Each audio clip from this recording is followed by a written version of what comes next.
You hear that? What's that noise? What's all that nice water running? All that sound of things coming out the water and people seemingly reeling things up. This is the Xbox Games Showcase. I actually don't know why they're doing this. It's been on this. Oh, it changed. It used to just be about fishing for the last like 10 minutes. We're back on YouTube because YouTube has a very interesting, funny little AI summary. Viewers are expressing excitement for a variety of games, including Minecraft 2. Plus, tell us more. The idea of Minecraft 2 coming to Xbox this year is so exciting, I nearly pooped my pants. Welcome to the Xbox Games Showcase. I'm busy today, but I'm busy later. I only really have enough time for this and to see what's going on. I don't know what's going to happen. Last time was the Summer Games Fest, and they had some pretty cool games, right? They had some pretty interesting stuff. The interesting part about game shows is that a lot of the game shows are now being done in a very interesting way. They're basically saving all the good games for their own platforms. And by they, I mean the people who like run these different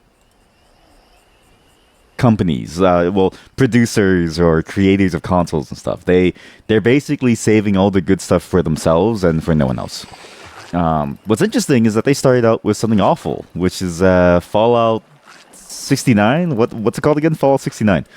And it's interesting because everyone that I know that did play that game hated it, but also had 2,000 hours. So I don't really know what to feel about it. Only that I know it didn't capture them for long enough. After 2,000 hours, if you haven't captured someone's attention, I feel like something's wrong.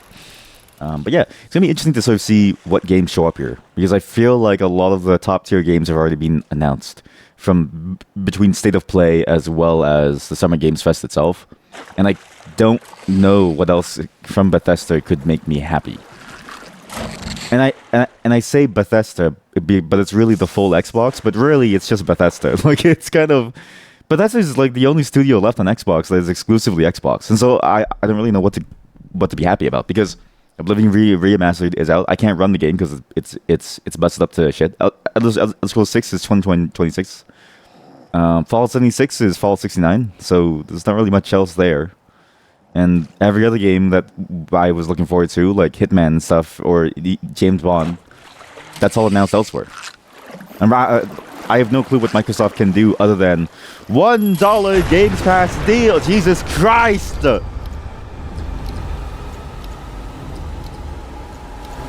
Whoever did this, you're a sicko. It's so loud.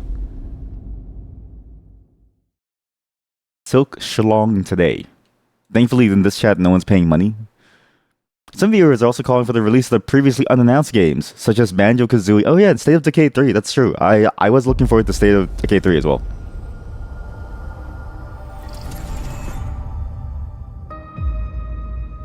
What is this? This is Fallout 76? It is.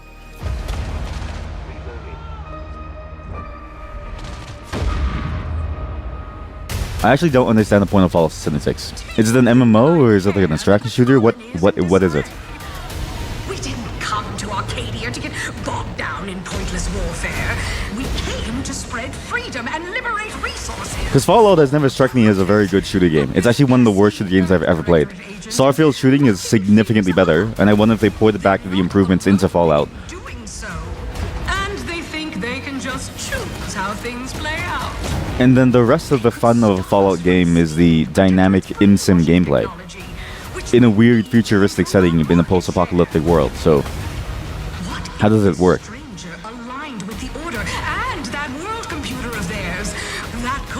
Also, this isn't Fallout. I just realized this is probably a Starfield DLC. Maybe? See why this menace must be wiped from the face of existence. Or, better yet, brought to our side through the power of capitalism. Bye, bye, bye, bye, bye, bye. Now, bye, bye. Let's get out there and buy our way to victory. Was that Stitch? I'm yearning and yearning for you. You know, I really can't tell. Is this an Outer Worlds thing, or is this like a... It's interesting how Outer Worlds has taken over the space that Fallout has left behind. And then Starfield came out to try to take up the space that Outer Worlds took. But then Starfield ended up being bad. And so Outer Worlds is now the better Starfield and Fallout game. Weird. This is out. Okay, it's Outer Worlds.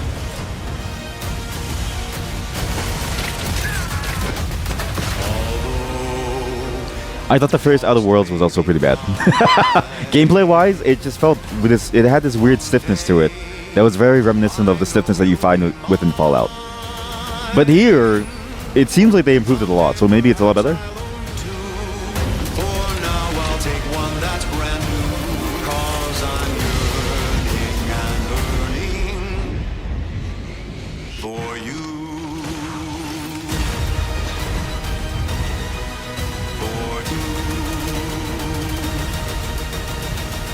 An adventure made for capitalism by capitalism. Inflate our impressions and egos. Bo Burnham? I don't know if that's Bo Burnham. That'd be crazy if it was Bo Burnham, but I see the similarity in the voice and even singing style.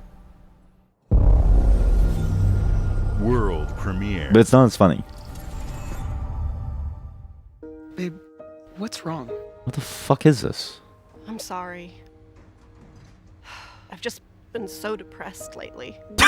Sorry, I didn't even laugh. Being depressed is actually bad. Did he just take antidepressants? This is in-game. I feel like this is a lie that this is in-game footage.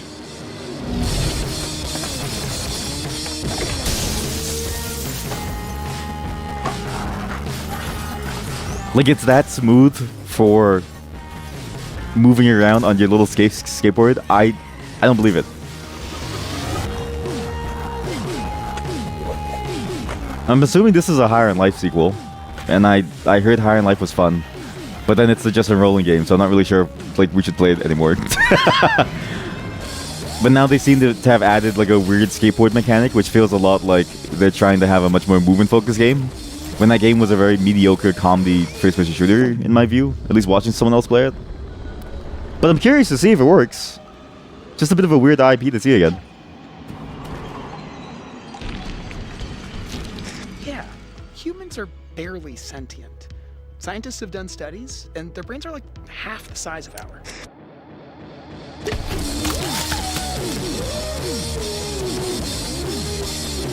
That was okay. That's actually a really cool way of showing the title screen. Yeah, I'm curious if this is fun. I don't know. It looks kind of. This is the weird part too, is that the aesthetic of the last game, this game in Starfield, it all looks the same. So it kind of blurs in my mind. And why do they keep doing this stupid like intro in between every single game? If everything's a world premiere, nothing's a world premiere, man. In-engine footage, so not gameplay, just cutscenes. Okay. I mean, who cares about in-engine footage? Someone made like Link in Unreal Engine. It doesn't matter. I don't think in-engine footage matters anymore. Genuinely. I think it's just gameplay. If you don't show gameplay, anything outside of gameplay is useless because everything looks so good now that it's basically impossible to like be wowed by it, right? It's a problem of everything advancing too far. But it's not my fault. It's the system's fault. Oh, they actually showed someone getting stabbed. Huh.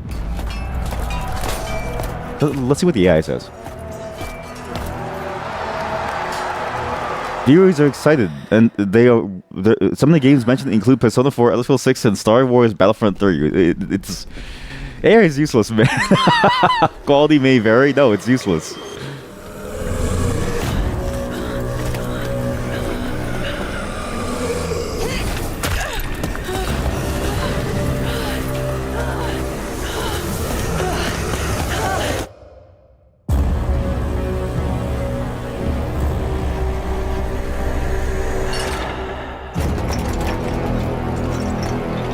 Wow. A Plague Tale game that has told me nothing about the game. Absolutely nothing. I hate trailers like that so much. I've always hated them, even when the quality was shit. But especially now, I don't know why I would want to see a trailer like that. It shows me nothing. But it is cool that you can play everything day one on the Games Pass. for only $12.99. Ew. Stop. Ew. Oh, it's the controller. Ew.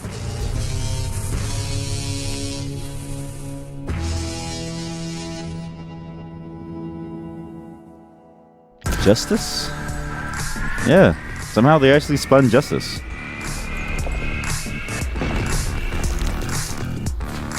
Well, how did they get Justice for this? How did they get Justice for an RLG ad about a Steam Deck competitor? Xbox Switch collab! Those that bought Switch do. I like how they showed Silk Song. They showed Silk Song. Holy shit, they actually showed Silk Song being played to like let people know, yo, you won't believe it, it's coming out. I think they messed up. I think they messed up on the like timing. I think maybe they meant to show off Silk Song first and then show off this thing. Cause I almost can't believe that the first ever sighting of Silk Song gameplay in one of these events is on an ad for the RLG Ally like sequel. I can't believe it. Oh, that's funny. That's actually funny. That is really funny that they got Silk Song first from an ad. That's funny. To put the player first, and that's what you've seen from us over the years. Oh, there's a new president. Compatibility. We championed crossplay and cross progression.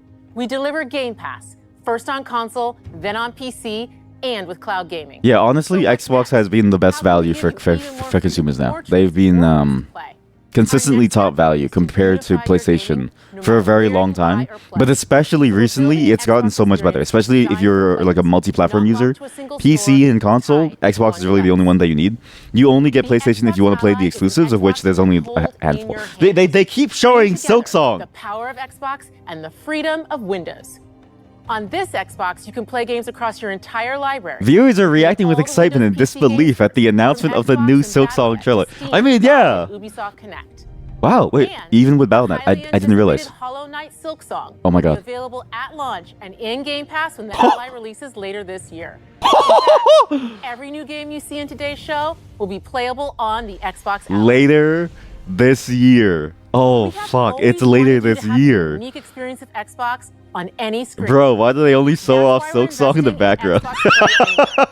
Whether you're playing on console, PC, smart TV, or any Windows handheld like the new Xbox Ally, the Xbox experience roams with you.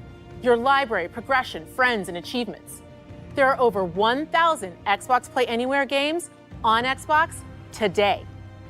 And every new game you see in today's show, from our partners and our studios, is Xbox Play Anywhere. Well, why didn't they? Because it's Xbox, what happened you to? can always have access to Game Pass. I mean, yeah, it's cool though, but like, how come some of these games that have been waited for years, like Silk Song, how come they didn't get like, you know, like a front seat row compared to things like, I don't know, Outer Worlds? Who gives a fuck about Outer Worlds, man? From Dead to Rights on the original Xbox to Armored Core 6, our relationship with Bandai Namco Entertainment has stood the test of time. You know what it is? They're trying to push certain games to the forefront. They're trying to push things like Outer Worlds to the forefront, and they're trying to push things like Plague Tale to the forefront. Not to say that those games weren't popular. In fact, A Plague Tale was probably one of the more popular games I know about, because even my casual friends played it. Not to say that my friends are like casual gamers, just in the sense of like they usually don't play games. But I also heard a lot more about Hollow Knight from them too. So it's interesting that they give some to some devs, but not the others. It's a lot of manufactured sort of hype, which is weird. Rebel Worlds. What a really edgy. Okay, is it another Souls-like? Hey, with vampires. You know what? I am down for any game that has vampires. Watching from the shadows. And when we were at our weakest, they came out into the light. We feared for our lives. A company called the Rebel Wolves making a vampire game. Pretty good. The vampires didn't come to kill us. No, they came to rule. to turn us into mindless, docile cattle. Not me, though. They tried to change me into one of them. But I became something else instead.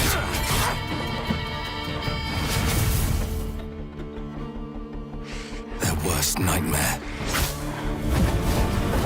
I've always said that we needed more vampire games, right? Dote Nod's attempt at Vampire was pretty cool, and I think it was a cool investigative sort of storytelling style game. But I've always thought that we needed more vampire games because that was only a teaser of what was possible with the IP. Because you have the fantasy of the vampires, and then you have the classic sort of Behind it all. good versus evil divide, but also the complexity of a vampire is still a person in some way. And this idea of like corruption and control, like it's an interesting vibe. And in terms of gameplay, I have no clue, but it does look like a fun action game.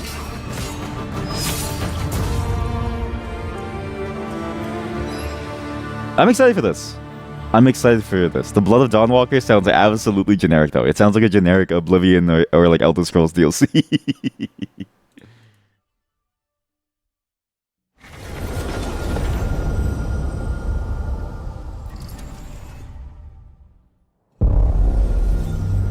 World premiere. World premiere. Everything so far has been a world fucking premiere. Silk Song trailer, world premiere. RLGLIX is a world premiere. Don's Super Meat Boy? Is this what Daniel McMullen was making the entire time? Was a 3D? Holy shit! This actually looks okay. This is not to say that like Super Meat Boy is an interesting IP, but if you're gonna go for like a platformer game, of the platformer games that you could play, this is probably one of the more interesting ones.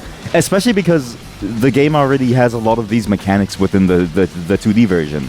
But now imagining this and seeing it being converted into 3D space with multiple different angles wherever you see it, I'm excited for this. This explains a lot actually about why they did certain experiments. Wait, what's his name? Daniel Edward McMullen? Anyways. Boy 3D! I'm excited about this one because I think that's why they added the co-op within Binding of Isaac, because they recently did some random test about co-op within Binding of Isaac, and I wonder if they did that as a test of their knowledge and their skill to see if they could pull it off for this game. Because it seems like a weird thing to do. Watch your back, Yakumo. You're a wanted criminal now.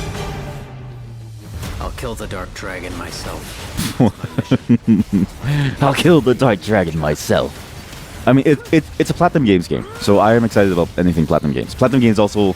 This is the thing, right? Platinum games, they all feel good. A lot of the games that I'm excited for, they feel fun to play. They don't look like spectacled masterpieces, but that's because you don't need a spectacle. The spectacle is in how it feels in your hands, because it may surprise you. You do play games for the experience of playing them. Sayori.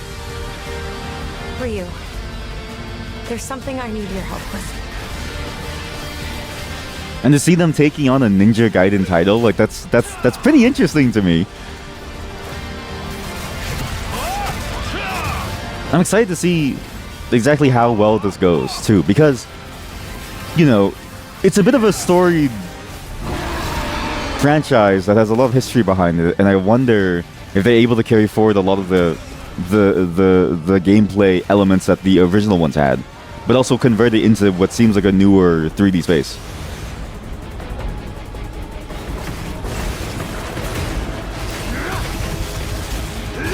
The Dark Dragon is mine.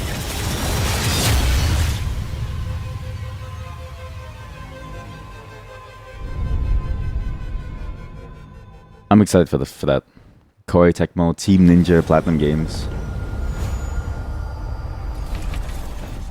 Although it's always funny to see multiple studio names because it sort of makes you wonder who exactly is calling the shots and what it feels like. Is it a Team Ninja game primarily? Is it I don't give a fuck about Indiana Jones.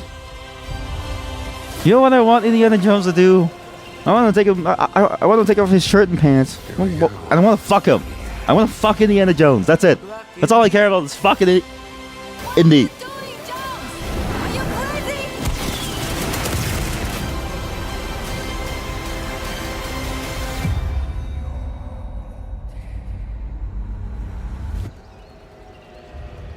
This is where it starts. Although I've heard the gameplay was actually fun, and it did look really fun when I watched someone play it. It just wasn't enough to compel me that I would play it. Some viewers are disappointed there's no announcement for Persona 4. Bring it back to the Holy See. Defend the secret. They worshipped the giants.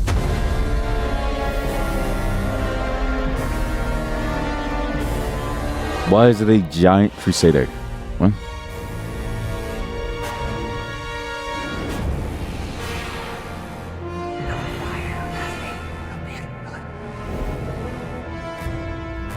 I don't know. Just sort of looking at Indiana Jones and going, I'm not really sure if it's a interesting enough game for me to want to like focus on it this heavily. But this is the thing, right? These games have so much money poured into it that they can't not make a marketing spot for it within a show like this. World premiere! How many world fucking premieres are there?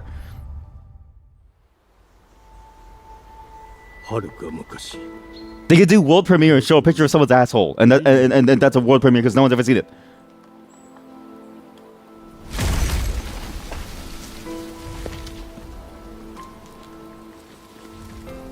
Halo 6 remake? Halo CE remake? Quake 6? What the fuck? Game Freak?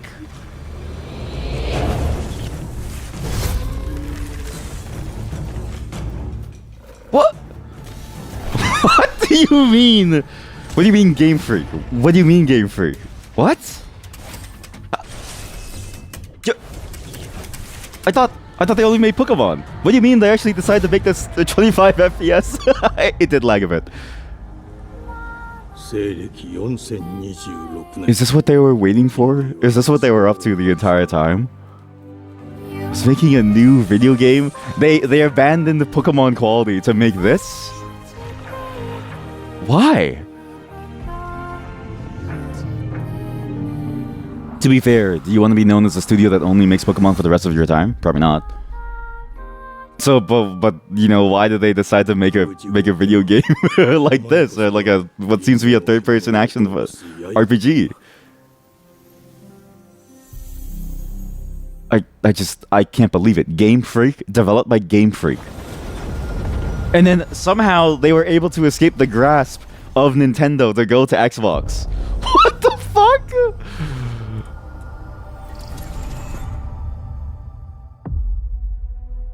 The glittering streets of Avalon sure do shine.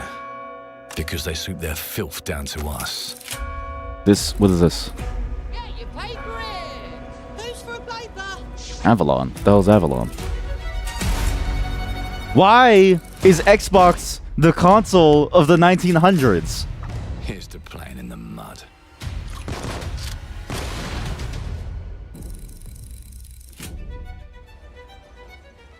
Life here ain't for the soft-hearted. You will be paying me back until you fucking rust. It ain't for the spineless. Keep your filthy pickers off me! Oh yeah, I really love the olden days when people used to wear their top hats and there was steampunk everywhere. There has been a crime! Justice itself has been affronted! I have been burgled! Lord Griswick. Bertold! Yes, I got that part. Do you know anyone who might wish you ill?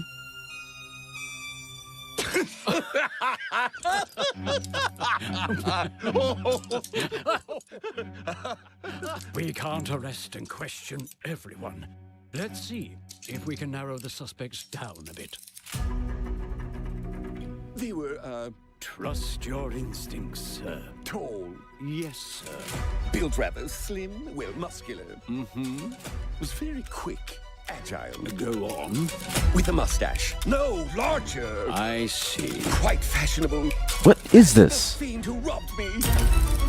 They got my good side this time. Breaking in is the easy part. Your brandy, sir. Getting away with it is the real trick. These candlesticks ain't gold. I mean, it does feel very Fallout in construction, which is weird.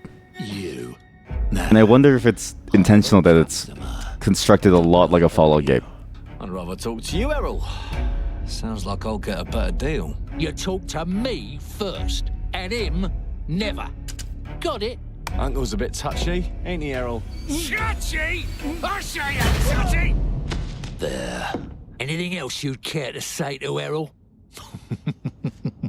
Brains.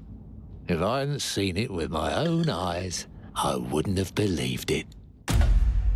Round here, it's all sharp edges, empty pockets, and blood on the cobbles. Goodbye, Silas. No, no! I'll hurt you, you fucking meatsack! I'll leave you with a pissing bed of pieces! You'd either got a gang at your back, or a knife in it. We're family here. Family takes care of its own. Can't put a price on that, can you? Them's in charge. They don't keep order. They keep power. Take this thing into the crucible and melt it. They just want us beaten, broken, and too scared to fight back. I don't want to kill him. That's why it pays to be clever and well-armed.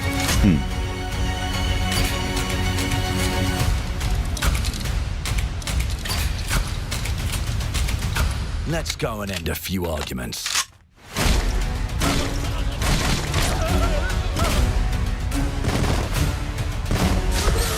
Don't get cocky. They've got I think this is a Bethesda Games game. It feels like it's constructed a lot like a Bethesda Games game, with a lot of Starfield improvements. They can rewrite us. But look who just found Mummy's keys. But then, why do they? Why is there a new IP all of a sudden? Wasn't Starfield the whole point of that was meant to be like a longer term thing? Going to space and having this like futuristic thing? Take a mistake and make it. I'm hoping that I'm wrong and it's just something else entirely, but I have no clue what is going on here. We can change the world as we know it. One choice at a time. Also, I see that they're going for a weird time travel angle, which is going to be interesting. This feels like a headache. The hunters don't like it when the rabbits got the gun.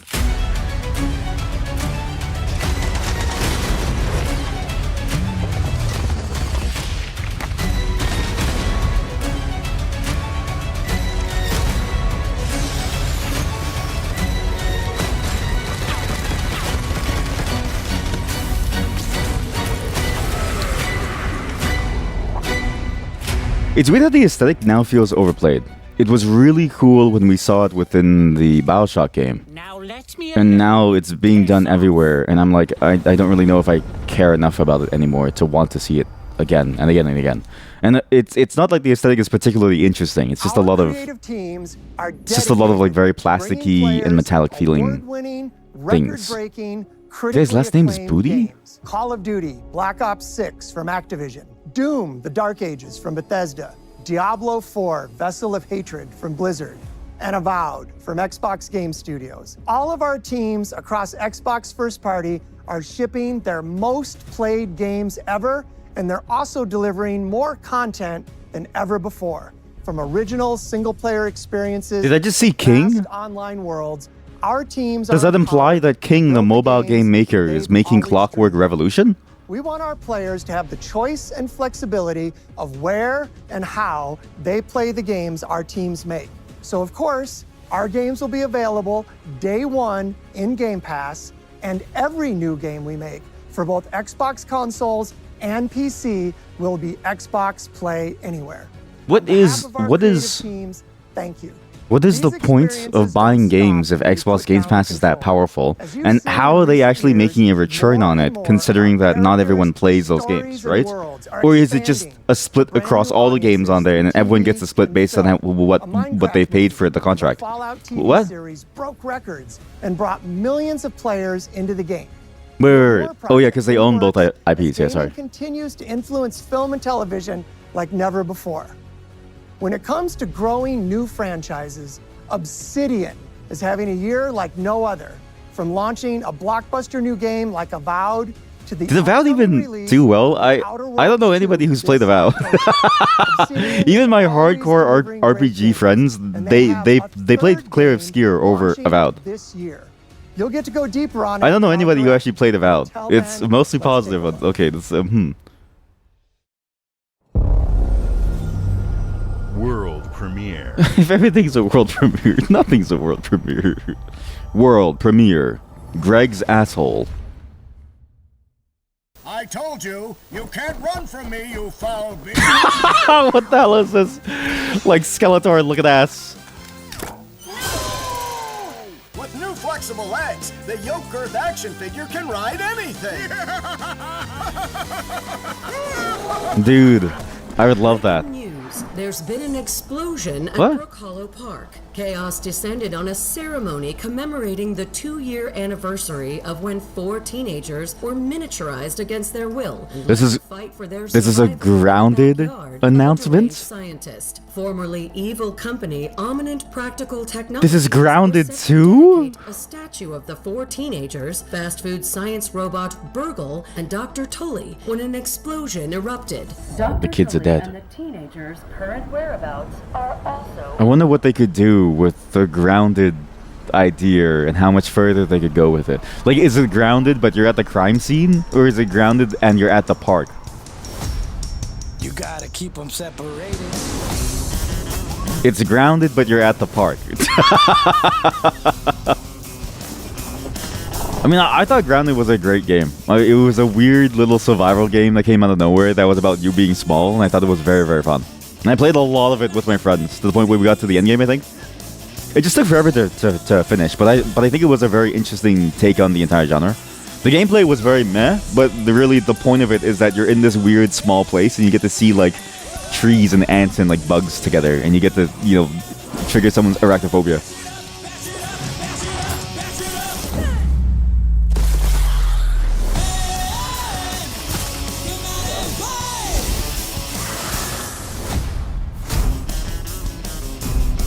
So to see it come back, though, is a bit interesting because I would never have expected this game to have been that popular enough to be able to survive.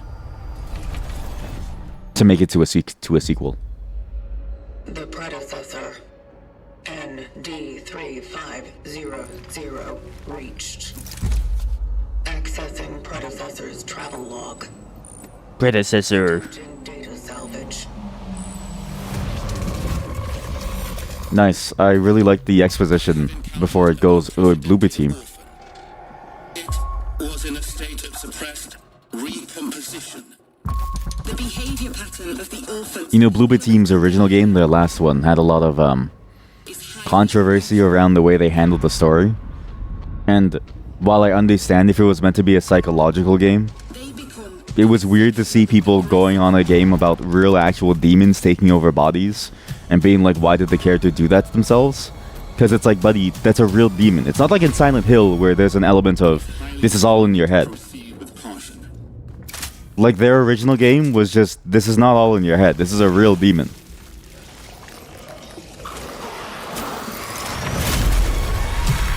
I'm curious to see how they're gonna handle this game, because it seems like they're taking the framework that they made within Silent Hill 2, the remake, was it 2 or 4? I don't remember the game. And basically carrying it forward into whatever this is. Which is interesting because will they lean more action or will they push it back for more story like in Silent Hill 2? Because Silent Hill 2 was way more story than action. But this looks like it's a lot more action. But again, I'm excited. I think Bloober Team does do interesting games. They just got a lot of like hate for their old original game for like a weird reason that didn't really make sense.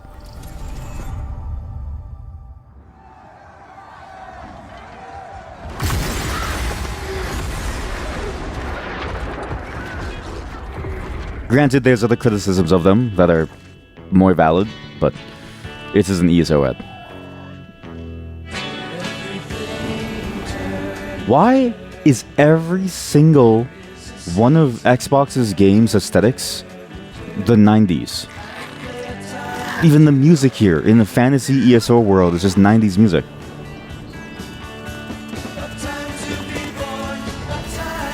Why? Why couldn't they just do normal, I don't know, ESO music? Like, well, why is the aesthetic such an important part of their DNA that they have to spread it everywhere?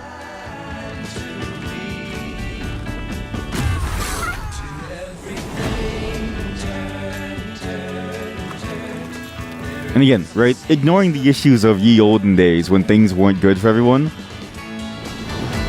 here it's just being juxtaposed and thrust into a setting that doesn't even make sense.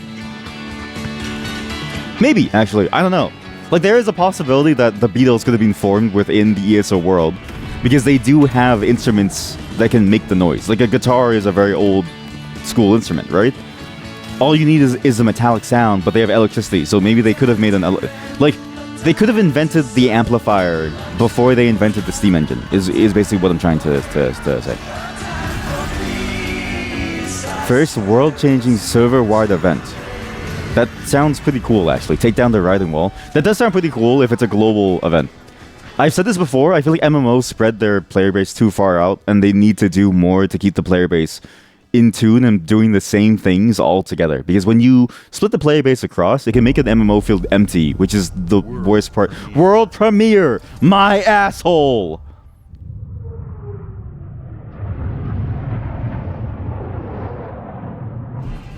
Mayday! Mayday! Hold one to mission control! We're falling!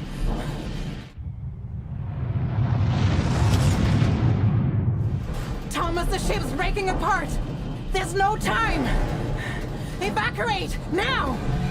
Thomas, come in! Ariane, you sacrificed everything for a new world, to save mankind.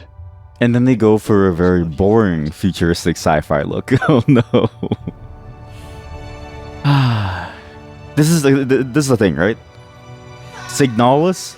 Oh no. They even licensed this song. They licensed this song? No, for this game. Signalis was the last game that I think really handled the sci-fi element very well.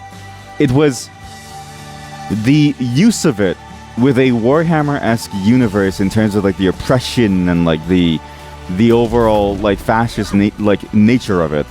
But then you have the mystery of the cosmic space and what lurks beyond the stars, all combined into one package.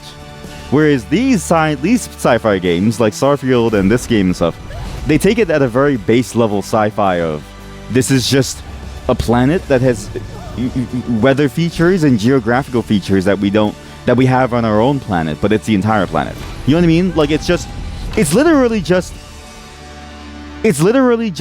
the Arctic, but the entire planet, or it's just like a volcano in Hawaii, but the entire planet. It's like, okay, that's cool and all, but you have the possibility and the space, you have the framework to do something cool with it, and you do nothing with it? There's no interesting storytelling? This setting is relegated to purely background? Especially with the idea of aliens, like I just look at that and I go, it's so boring compared to what could have been. Like, I feel like all these developers need to just play Signalis and then read like a couple books and then be like, fuck, we had the opportunity to do something cool here. World premiere. Welcome to England, Mr. My Davis. piss bottle. I know this must be a shock, having never met your real father, but he left you this hotel in his will. I don't need a father when I have you. My god, she's hot. She is ridiculously hot. You'll see.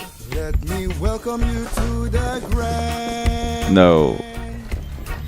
A hotel famous across the land. No. No. No.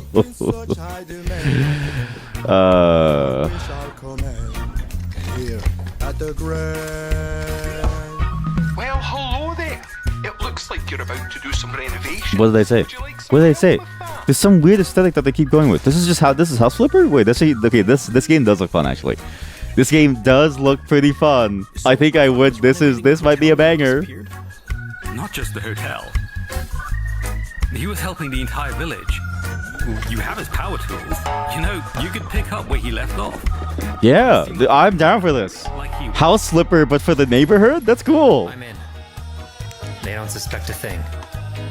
Just And- make sure the locals don't get wind Oh fuck. Oh, this might be the best game I've ever seen before. And you actually have to. It's like real. Oh shit. Oh shit. This might be the best game I've ever seen before. Don't make the same mistake your father made. In this place, the only one you can really trust is me. Please stop with the island musical, please. Please stop with the island musical.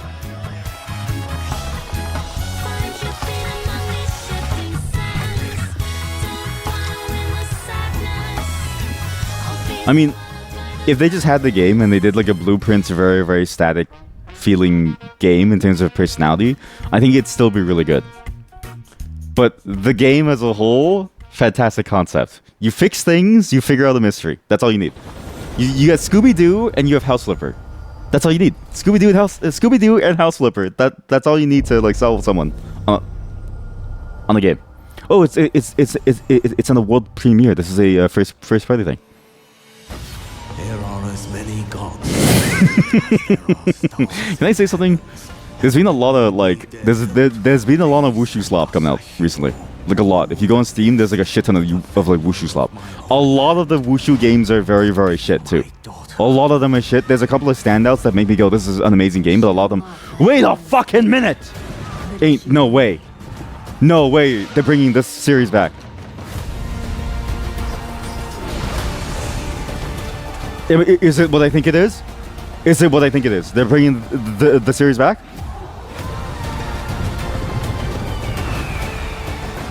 Oh, fuck. Oh, shit.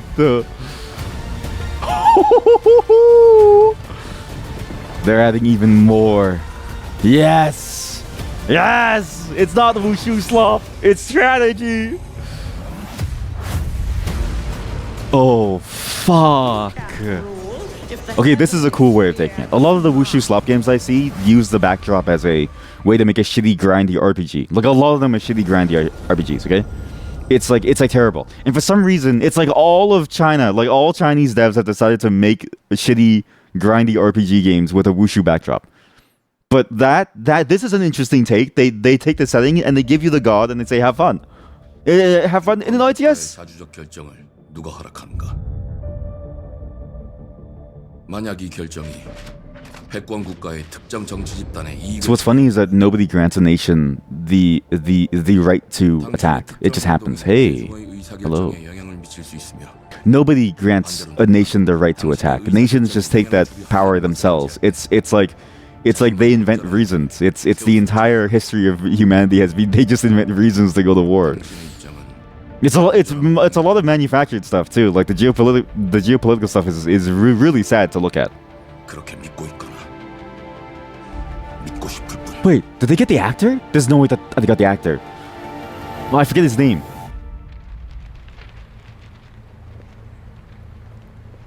I am down for something that is like an adaptation of a basically a K-drama. But why did they show like one hot girl? Oh fuck! It's a third-person shoot. It's a Splinter Cell with a hot girl. Why is there a hot girl?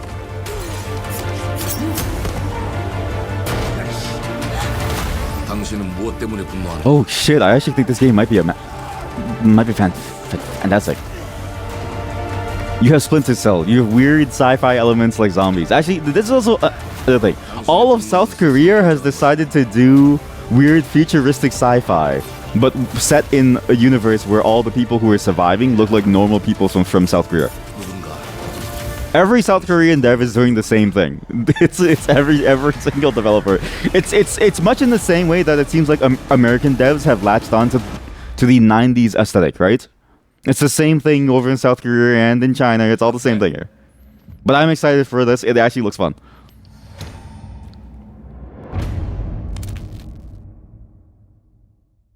This game actually looks really fun. Plus, I feel like I've been craving like a Splinter Cell-esque type of game for a while, but it seems like this one has more action, which is exactly what the newer Splinter Cell games tried to do. Like Splinter Cell Blacklist was actually really good action gameplay. World premiere, my tapeworm.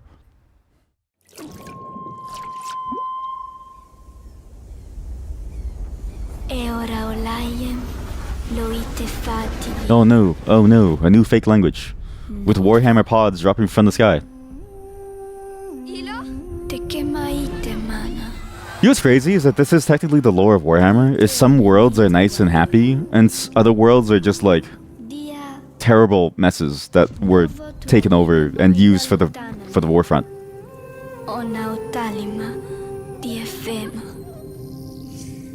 I mean,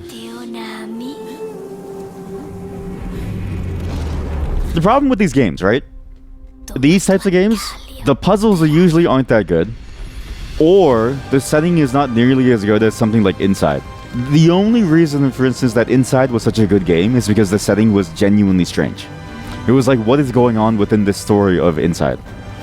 Whereas games like this, I'm sort of like, if you're not playing it for the puzzles, what are you playing it for? And who really cares about the setting? I'm not really sure. But it's a lot of robots and stuff, like that's cool and all, but this is Inside if it didn't understand what made Inside interesting. Because Inside, and you saw a snippet of it there, the climbing and the hiding behind walls, Inside was dog shit to play. It was a terrible game to play. A lot of the puzzles were like absolutely shitty. The only the major reason why that game was so good was because you were left with the mystery of what the hell is going on with this child, and then eventually what is the meat mass. They have not understood the assignment. They've simply copied over what was there. This is the second game. There's a first? I rest my case.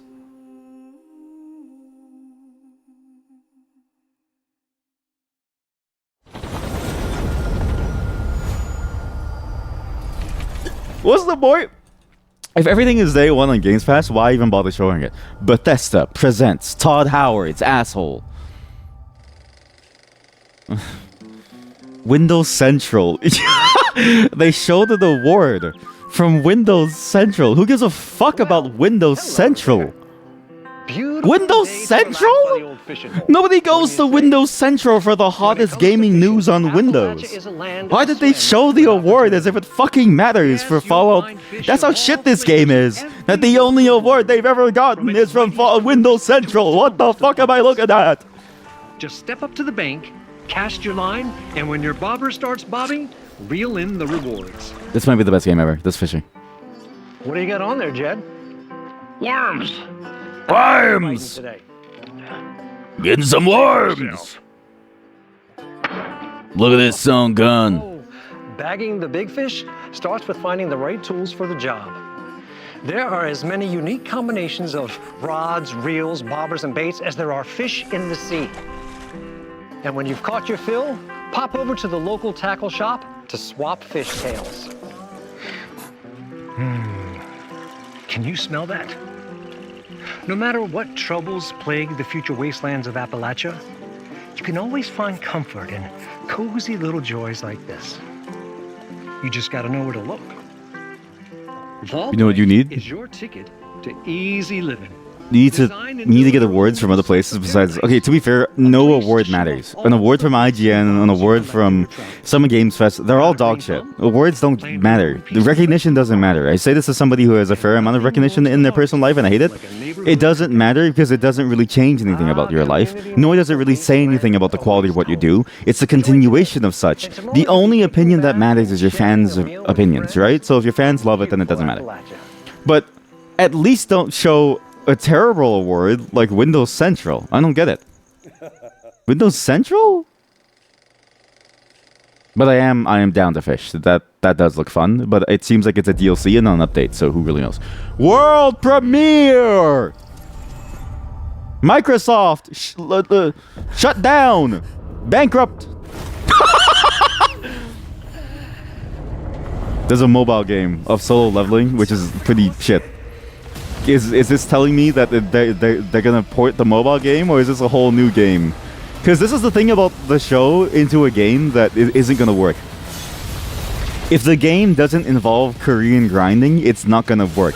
If the game is just you playing as Sung Jin Woo, it's not gonna work. If the game is just a port of the mobile game, it's shit. Attack, defend.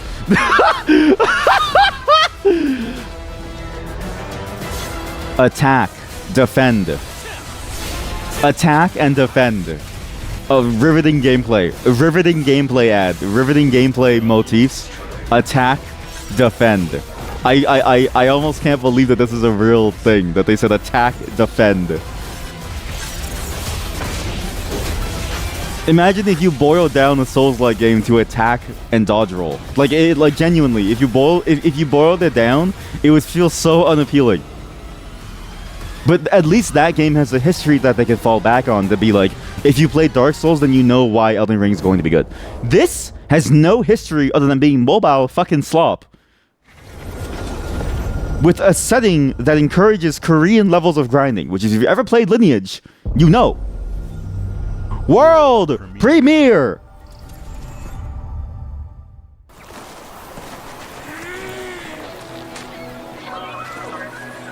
Oh my god.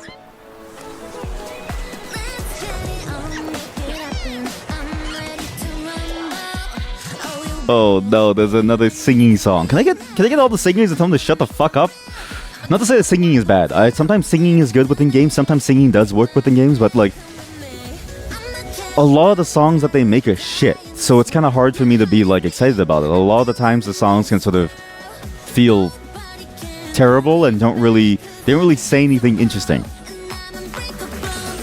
Because it's just made to sell the game, right?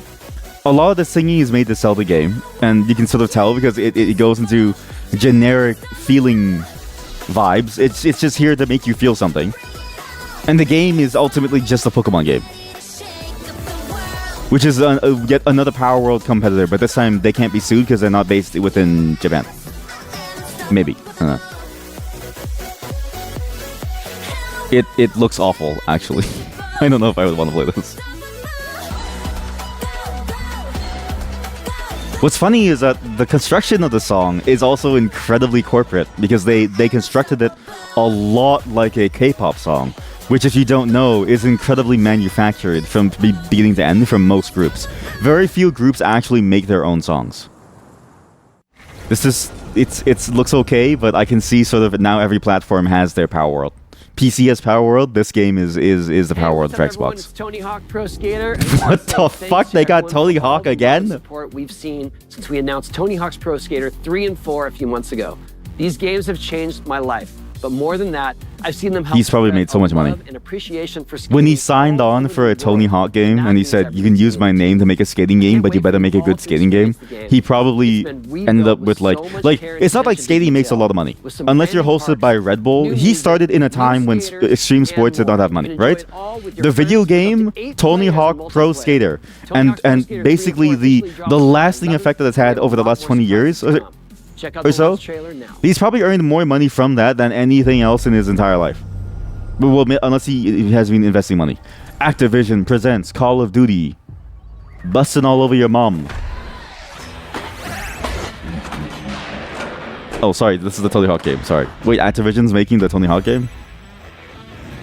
They're gonna sell like $50 DLC for you to play a Shrek or something.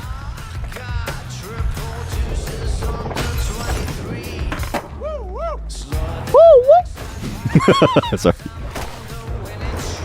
It's hard to explain why these games are so fun. Like, it's very, very hard to explain why they're so fun to play. But if you just enjoy this like weird sandbox world where you get to do a bunch of tricks and you get to do crazy moves that you wouldn't be able to do in real life, especially within settings that are very fantastical and genuinely just weird to like play in, like you wouldn't be able to ever skate in a place like this, free of rules as it is, with no consequences. And places like this don't even, a lot of them don't even exist. Like it's you wouldn't find this type of architecture, right? Okay, here's the Teenage Mutant Ninja Turtle DLC for $100 because it's Activision. So we have Scooby-Doo and House Slipper, and we have TMNT in Tony Hawk. Is it just the reality that everything that we've ever known and loved and everything that we've ever grown up with is eventually going to become corporate? What the fuck am I looking at? Everything that we have known and loved ever since our childhood that has sparked joy in us will eventually be subsumed by the capitalist corporate mass to become yet another DLC collab. World premiere. Government collapses.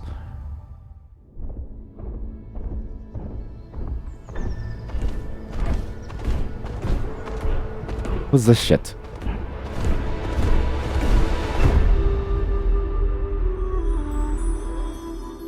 From the creators of Spiritfarer, the game about dead family people. I'm gonna buy this. Spiritfarer, of what little that I've played, that game made me cry like fucking crazy. I was like, damn, this game's really sad. To be fair, I played it at a fairly terrible time in my life when I was thinking about a lot of, you know, life and dealing with a lot of like family and other things. But yeah, it's they know how to make an emotional storytelling game, and it feels like basically what I'm trying to say is the story was written by a human, in the same way that Signalis was written by a human, in the same way that like Blueprints was written by a human. You know what I mean? Like a lot of these games are written by people who are trying to tell very people stories that then go as far as they want with the rest of the setting. But holy shit, they have like a weird actual gameplay framework that was like 5 FPS.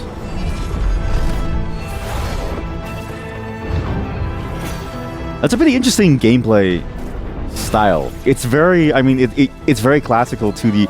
that's, okay, this is amazing. Wow. You know what it also reminds me of? The Straw Hat Samurai game on Newgrounds when you get to pause time and then plan your moves. Or even like Bastion, but 2D. I think this works. Because that was the one thing from Spiritfarer that was kind of missing, is that Spiritfarer as a game to play was very, very shit. It was just a collectathon and there was very little gameplay aside from collect resources and like maintain your ship and like build stuff, right? So this has a little bit of everything. Like, you know it's going to have Spiritfarer quality writing, but you also know that it's going to have gameplay that is at least going to keep your attention and you won't fall asleep like I did many times playing the fishing mode.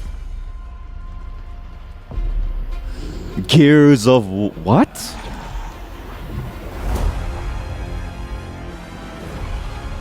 Oh, it's a that's a remake. It's a remaster.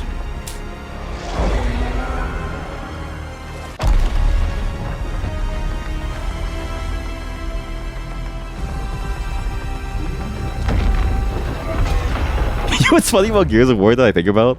If Gears of War was made today, I don't think it would be nearly as popular. Because there's something funny about the aesthetic of it. Just a bunch of like really Chad-like people. One guy with like a little like thing on his head, and then it's just this story about fighting badass dudes with like chainsaws and guns. Like it's something funny about it. But yeah, I don't know about this like remake remaster era that we're in. Like, cool, thanks. I get to play the game with more people online, I suppose. I don't really give a shit though. Like there's more fun games now to play IMO. But also, I would wish that there was a continuation, because it's like, in spite of the fact that it feels very generic now, it's more of an artifact of the time. At the time, and even now, I think it basically what is effectively a Doom universe where you're not the Doomslayer, but you're just some dude in the military, would be kind of fucking cool. You know what I mean? Like, it'd be kind of cool to play. And so they have all this room to play with, because it's like, you got Doomslayer doing his shit over with the Angels, or whatever they're like called. And then you have you being whatever dude with like a thing on your head. I fit the actual term for it. The cap thing, where you just tie it at the back, the banana. World premiere! Apple merges with Samsung.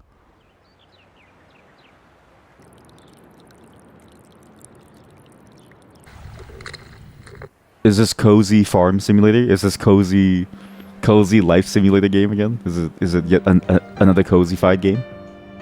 Or is it Zenless Zone Zero?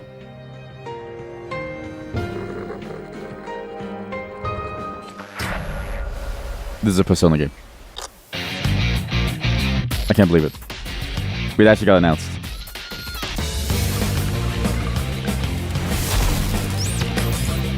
They actually are doing a Persona 4. Wow. They're actually doing a Persona 4. Wow. Play it day one. Okay, stop telling us this. We know it's day one. Please stop.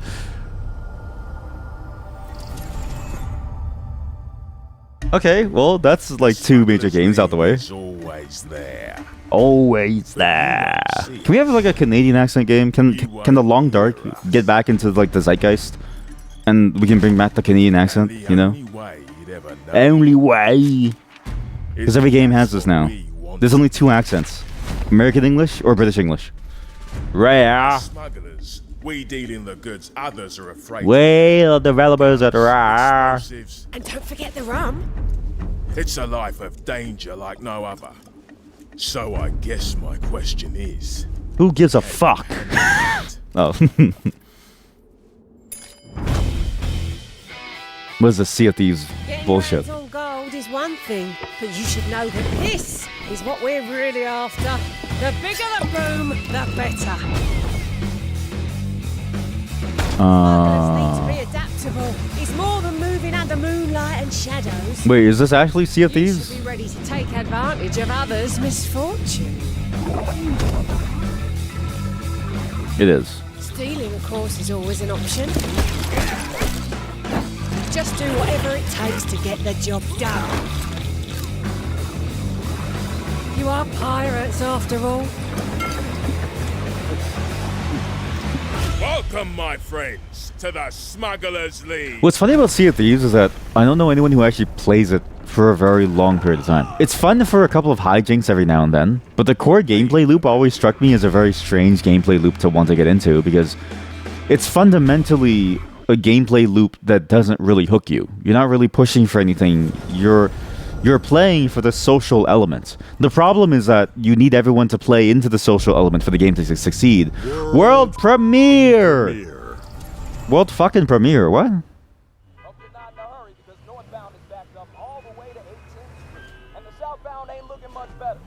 What is this? What is this world fucking premiere? What the fuck?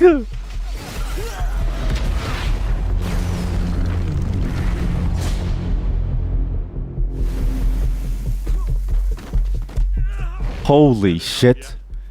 They're doing an Invincible game. With Invincible Dad, an Invincible, like, auntie. An Invincible son. I forget their names. But that's interesting. I would not have expected this.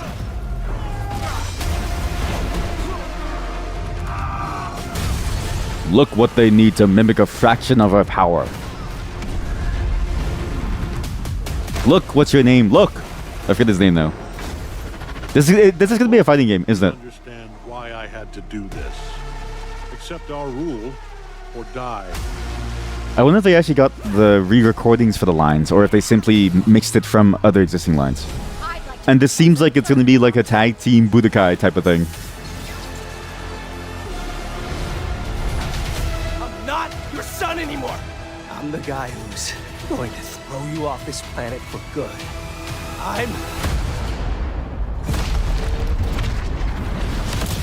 Is it a Dragon Ball Z Budokai type of thing? Is it? It's a fighting game. That's just, oh man.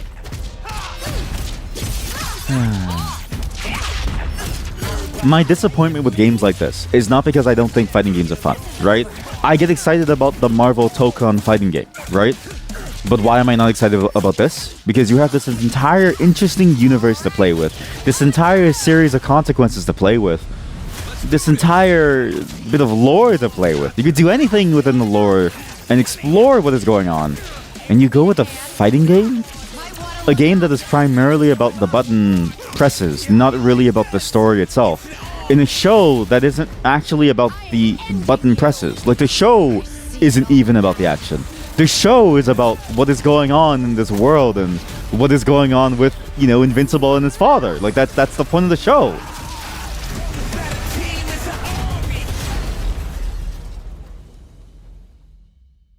So what's the point of doing a game that throws away the rest of the IP? I feel like the adaptation stuff always fails because you see the potential that could be there and they never seem to pick it up. The wait is almost over. For what? For what? Like dog shit? Oh, see? Oh wow. Hey, all those people who bought a PlayStation for Final Fantasy get fucked. Day one Games Pass for $5. What's the point of buying a PlayStation?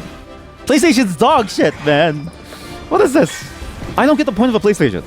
At least the Switch has its own series of games, right?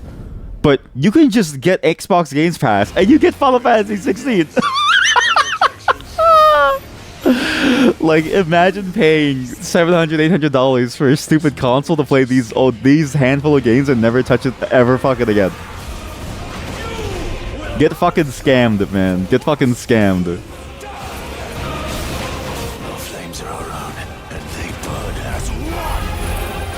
I've heard the writers for Dawnbringer are the writers for this, and I've heard that the Dawnbringer wages are shit.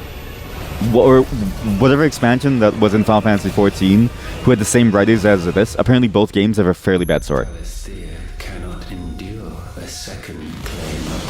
It's that guy from Tekken!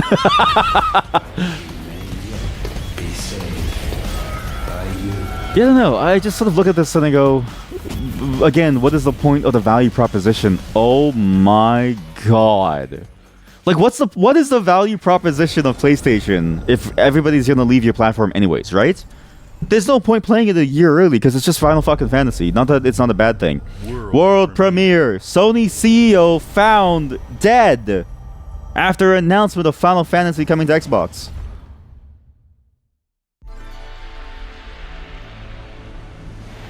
Double find.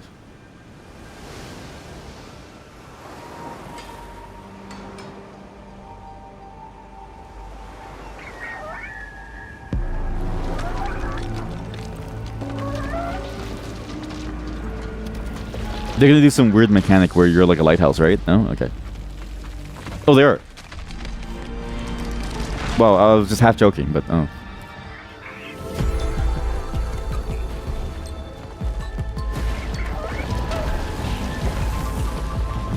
Double Fine games are always in an interesting spot where they're always curiously interesting and that they can grip you and draw you into whatever world that they're doing. Very much like how Inside was sort of that type of game. But the gameplay itself is never really anything to speak of. A lot of Double Fine's games end up being walking simulators with like hints of a game, like vague hints of a game. Sometimes you strike gold and you get Psychonauts or whatever their other game was recently. Other times you get a game like this where it really does just look like a walking sim. And this one does look like the weaker of their recent iterations. I'm not too sure about this one.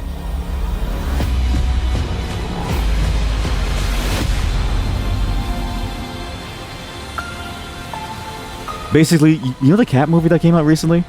That cat movie that came out recently made me realize, and it really Stray the game too, made me realize, maybe they should just make movies and they should stop making games. Because I feel like these are better suited for movies now instead of games. Showed how Double Fine excels at creating unique. Oh, President is not CEO. Sorry, I was like Matt Booty and the other lady. Sorry, the other lady did not have a memorable name like Matt Booty. I'm so sorry. It's not because you're a woman. I'm not a misogynist. I'm just a comedian. Help build and make popular. We couldn't have done this without everyone who's been with us on this journey. As we think about bringing a new generation Xbox! of iconic that guy in the crowd putting his like hands up. Xbox! Players will get to celebrate 25 years of Xbox with a new Fable, the next Forza, Gears of War E-Day, and the return of a classic that's been with us since the beginning. What's the classic? Today, you've seen an incredible range of games from creators across the globe. creators like In Exile, But now we're going to show you the best thing ever. As he unbuckles his pants, turns around, my asshole. modern classic platformer into 3D. Square Enix, bringing more of the critically acclaimed Final Fantasy I'm surprised he didn't say franchise fuck you, to our Sony. players. And Team Ninja, returning to the beloved series they debuted on Xbox. You've also seen the next Xbox hardware release. If they show Cilantro? Dude, Local Thunk must be out of his mind at the moment. Like he's like, holy fuck, I'm on the Xbox stage. That's crazy, dude. Of the games, updates, and experiences that are coming to Xbox from our partners and our own creative teams. We're seeing more players on our platform and in our games than ever, thanks to all of you. We're proud of the creativity that Obsidian is delivering this year.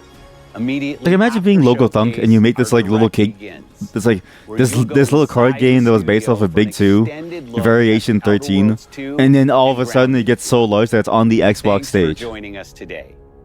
But before we get into the direct, we have a final. Wait, there's a direct? Oh yeah, the Other Worlds 2 direct. Yeah, yeah. What's the final premiere? Show us. Yeah, show us. But you already changed the title, so it's a bit too late for this. World premiere. My asshole. Why is there a butterfly? Is it Silksong? It might actually be Silksong.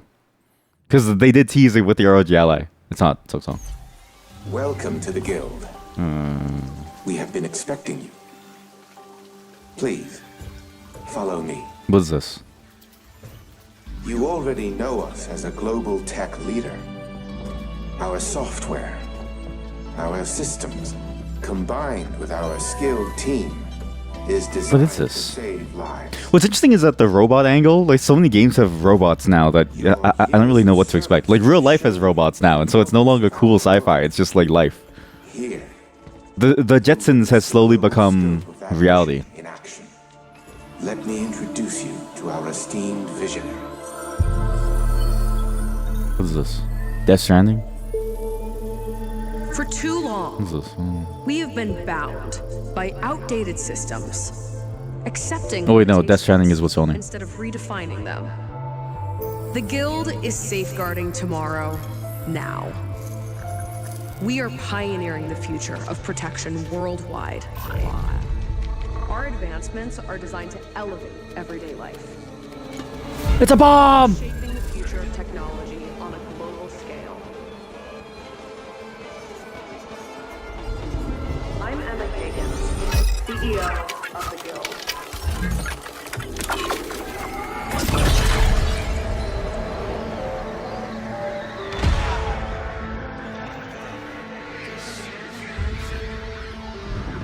Of the cinematics, this one has been the most movie-like in that it sets up a premise and sort of gets you to think about what's going on. It even does the Inception world roll thing, the Inception world unrolling thing, and it seems to have like a cyberpunk sort of like Hong Kong aesthetic to it, right?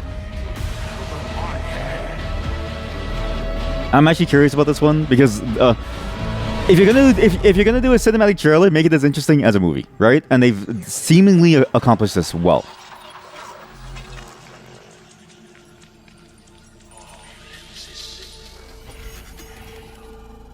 But I wish I knew what in the fuck I was looking at.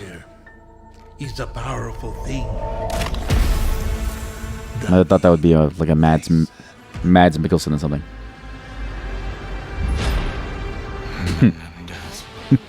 Two bearded dudes staring each other down.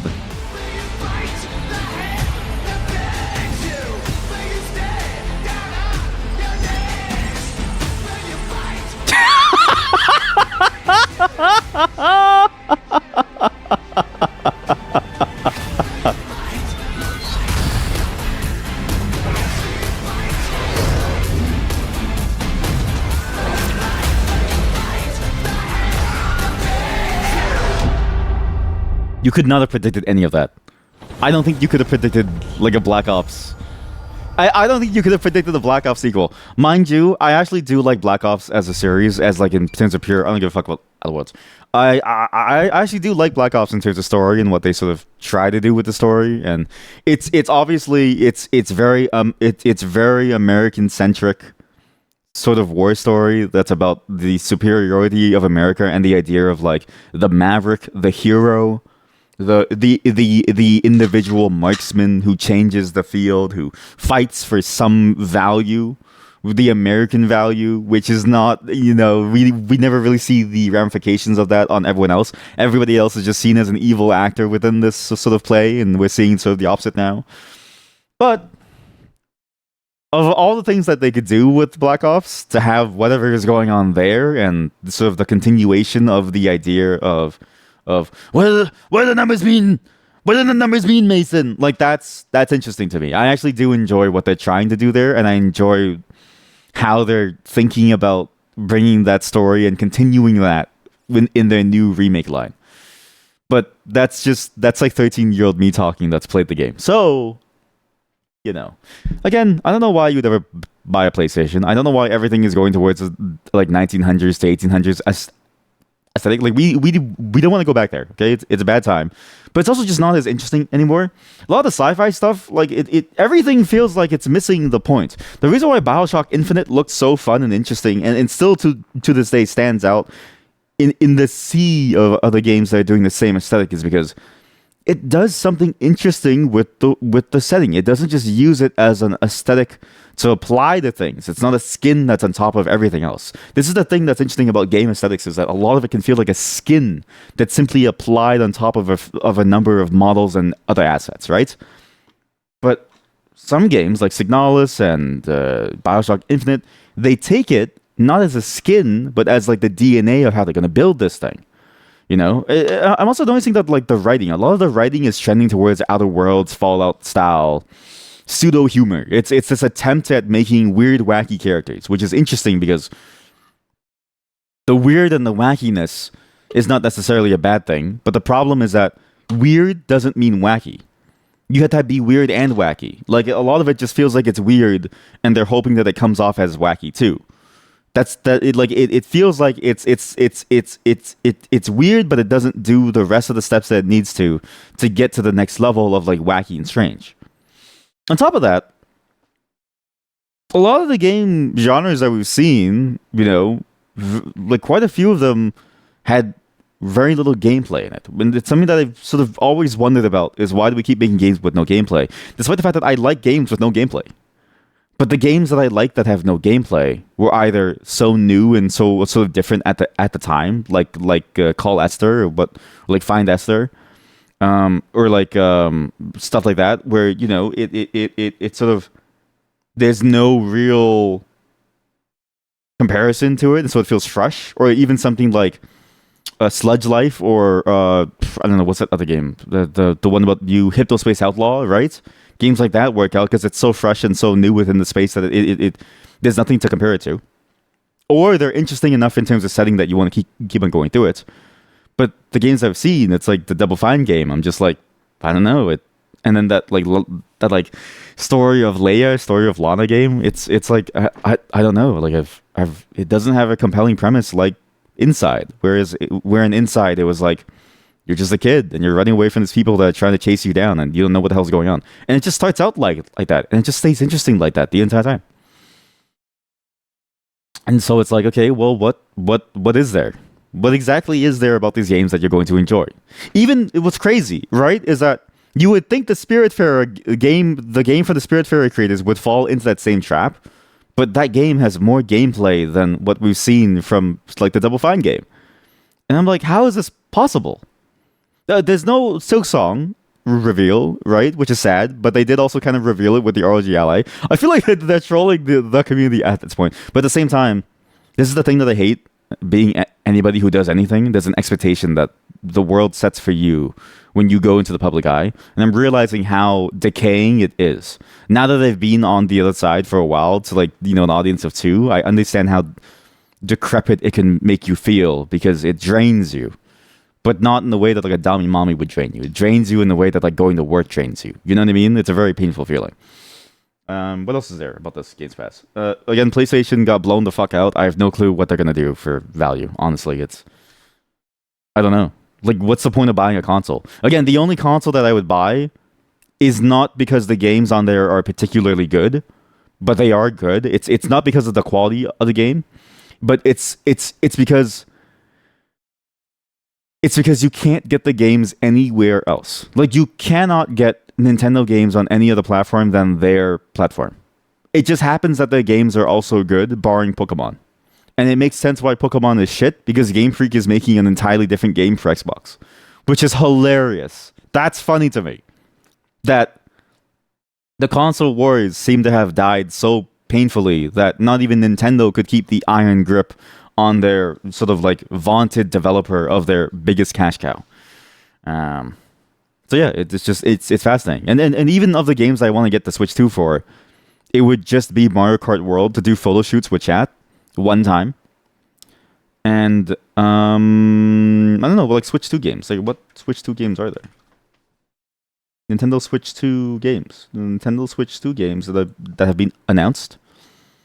Donkey Kong. And the Metroid Prime. But Metroid Prime is actually going to be on Switch 1. So what's the point? You know what I mean? Like, there's no point. This PC has been the best purchase that I've made for a while. I'm not going to get into the PC console divide, but it feels like, in terms of raw value, it's hard to beat the value that you're getting now, especially with Microsoft's stranglehold on the industry, because they have near infinite money, and they're using their infinite money to fund what is effectively PC supremacy via the Games Pass, which is crazy to me. But yeah, a lot of these games were just like, yeah, you know, it's the same old. Grounded 2 is just Grounded 1 gameplay, looked a bit smoother. Outer Worlds is just Outer Worlds, and the first game was kind of shit in terms of gameplay, but it was a cool world. It was fun to play through, but it wasn't. You know, I'm not excited about it. The games that they put at the front and the games that they put in the background feels like they should have been reversed in terms of what could have been there. The one game that was House Flipper, though, with a puzzle game like Blueprints, that's pretty sick. Otherwise, yeah, most of it was shit. Like a Gears of War remake bundle that you can buy to play and relive your nostalgia. It's like, cool, man. Everyone that's gonna buy that, it's like 30. So you're gonna be saying, like, you know, you're gonna hear like old people saying some weird, crazy shit online, like the nastiest shit that they shouldn't be saying. And yeah, there's nothing really new. That's the thing that I get from these game shows. Every single one that I watch, I go in hoping for something new. I go in and I think to myself, maybe it'll be like a Nintendogs, like something completely out of left field new. And there's never anything new.